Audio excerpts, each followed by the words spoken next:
In the forgotten folds of the Appalachians, where the fog lingers longer than it should, and the woods seem to guard their own secrets, there once lived a clan hidden deep within a hollow.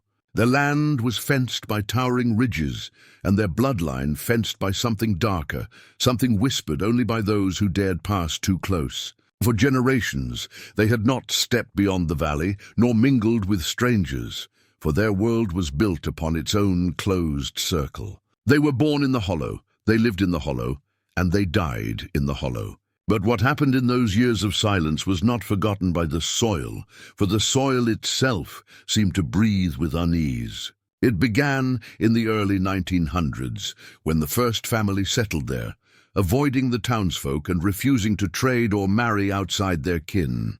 The patriarch, stern and unyielding, raised his children to fear the outside world, and his law carried on even after his death. As decades passed, their features grew stranger, their words slurred and twisted, and their movements bent in odd ways. The air around their cabins grew heavy, their windows covered, as though hiding from God's gaze. By the time the 1930s rolled in, they had become a legend, a living ghost story told around fires in nearby towns. But to those who walked close enough to see, it was no tale. It was truth carved into flesh and bone. Travelers spoke of pale faces peering from the trees, of figures darting on all fours, and of voices that did not sound fully human. Children dared each other to creep into the hollow, but few returned without trembling. There was one tale of a hunter who vanished, his rifle later found leaning against a tree, his footprints trailing into the brush only to stop, as if swallowed by the earth itself. Others told of cries in the night, long and shrill, neither animal nor man.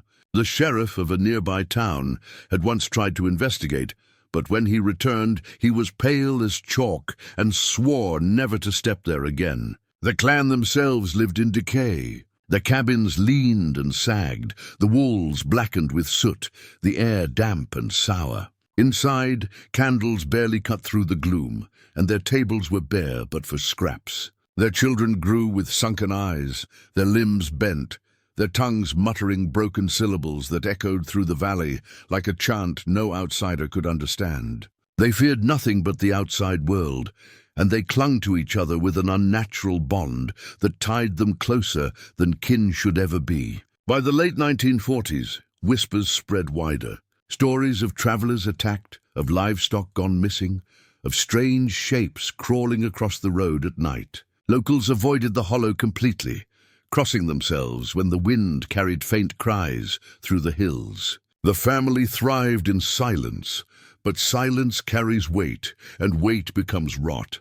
Their bloodline twisted further, their faces melting into grotesque reflections of their ancestors, their minds fraying like old rope.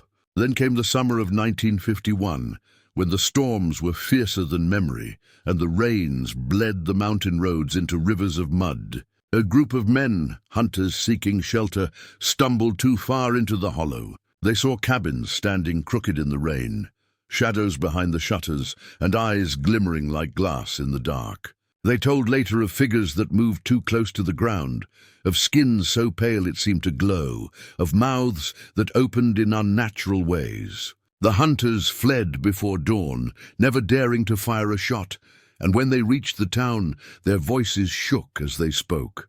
None doubted them, for the fear in their faces was enough. After that night, the hollow grew quieter, almost as if it had consumed what little life it held. Some say the storms swallowed the cabins, that the earth itself closed over them. Others claim they still live there, crouched in the dark, waiting.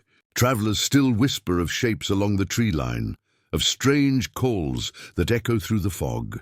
The truth is, the hollow never gave up its dead, and the clan never left their soil. Their story is etched into the hills, into the twisted trees, into the silence that hangs heavier there than anywhere else. To step into that hollow is to step into the past, into the decay of a family that refused the world, a family that folded inward until their very flesh became the proof of their curse. And though decades have passed, the whispers remain, riding the wind like a warning.